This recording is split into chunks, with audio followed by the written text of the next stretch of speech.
The story of Jack the Ripper is one of the most famous and frightening mysteries in the history of crime. It took place in London in the year 1888, during a time when the city was growing quickly, but was also full of poverty, disease, and social problems. The crimes shocked not only Londoners, but also people around the world. They were so brutal that newspapers gave them great attention, and the fact that the killer was never caught made the story even more terrifying. More than 100 years later, people are still trying to solve the mystery of who Jack the Ripper really was.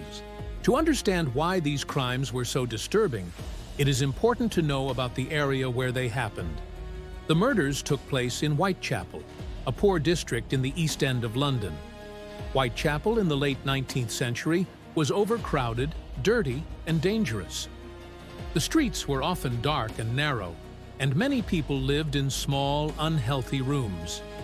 Families with little money sometimes shared one room with strangers, and those who could not afford even that had to sleep outside or in temporary shelters.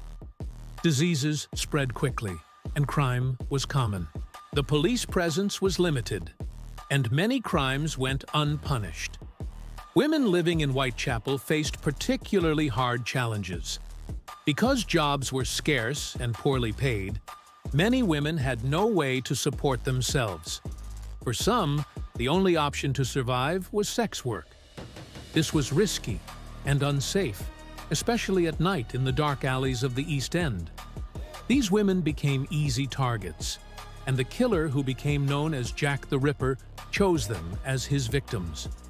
Their lives were already full of suffering, and their deaths made them remembered forever as part of one of history's darkest stories. The first murder that is usually linked to Jack the Ripper happened on the night of August 31st, 1888. The victim was Mary Ann Nichols, a woman who had been living in poverty. Her body was discovered with her throat cut and deep wounds on her abdomen.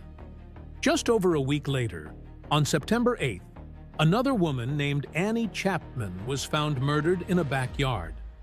Her throat had also been cut, and her body showed shocking signs of mutilation. These two murders already frightened the people of Whitechapel, but the violence did not stop there. On the night of September 30th, the killer struck twice in what became known as the double event. First, a woman named Elizabeth Stride was attacked. She was found with her throat cut, but unlike the other victims, her body was not mutilated. Some believe the killer was interrupted before he could finish, which may explain why he murdered another woman only about an hour later. The second victim that night was Catherine Eddowes, who was discovered with severe injuries, including cuts to her face and the removal of some organs. The police were horrified by the brutality, and the public's fear grew stronger. The final and most terrible murder took place on November 9, 1888. The victim, Mary Jane Kelly, was younger than the others and lived in a small rented room instead of working on the streets. She was found inside her own home, and her body had been mutilated in an extreme and horrifying way. Even experienced investigators were shocked by the violence. After this killing, the series of murders suddenly stopped. No one knows for sure why the crimes ended, but this added another layer of mystery to the case. As the murders continued, newspapers began reporting on them with dramatic language, and the story spread across the city and beyond. The public became obsessed with the unknown killer, and fear filled the streets of London. Around this time, letters were sent to the police and the press, supposedly from the murderer. One of these letters was signed Jack the Ripper, and this name quickly became famous.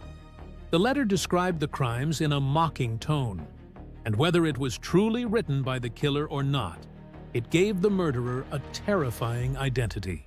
From then on, the name Jack the Ripper has been linked forever to the Whitechapel murders. The police worked hard to solve the case, but the investigation faced many difficulties. Forensic science was not advanced in the 1880s.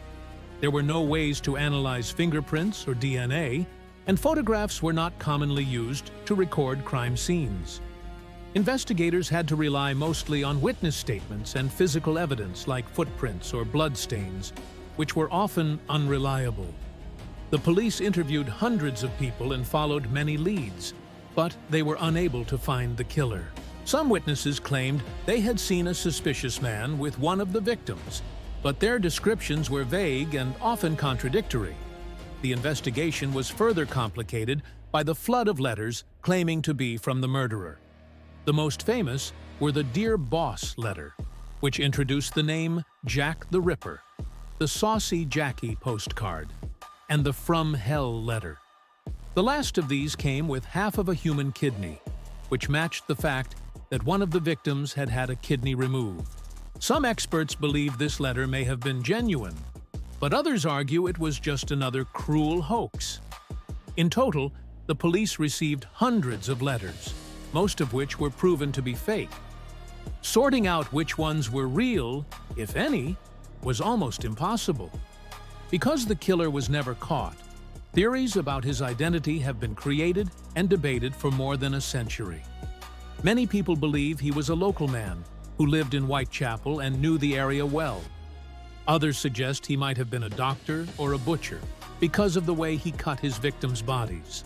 Some dramatic theories claim that important people in society, even members of the royal family, were involved in the crimes, but most historians believe these conspiracy theories are not true. Several names have been suggested over the years, including Montague John Druitt, a barrister who killed himself shortly after the murders; Aaron Kosminski, a Polish immigrant with mental health problems, and others like Michael Ostrog, Walter Sickert, and Sir William Gull have also been named. However, there has never been enough evidence to prove that any of these men were the Ripper. One of the most puzzling parts of the case is why the murders stopped after November 1888. Some people think the killer may have died, while others believe he was arrested for another crime or placed in an asylum for the mentally ill. Another possibility is that he left London and continued his crimes elsewhere, though there is no clear proof of this.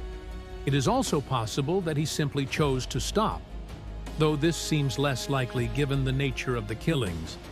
The sudden end has kept the mystery alive and has made the case even harder to solve. The murders had a huge impact on London and on the world. They showed how vulnerable poor women were in society and how unsafe life could be in the slums of the city. The crimes also exposed the limits of the police at the time, who were criticized for failing to catch the killer. The case drew attention to the terrible living conditions in Whitechapel, and although improvements came slowly, it did push some people to consider changes. Jack the Ripper also became a figure of legend. He has appeared in books, films, television shows, and even plays. Writers and historians have continued to study the case, offering new theories and examining old evidence. The mystery of who he really was has fascinated people for generations. Part of the reason the story has lasted so long is because it was never solved.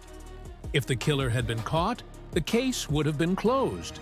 But because his identity remains unknown, the fascination and fear remain alive.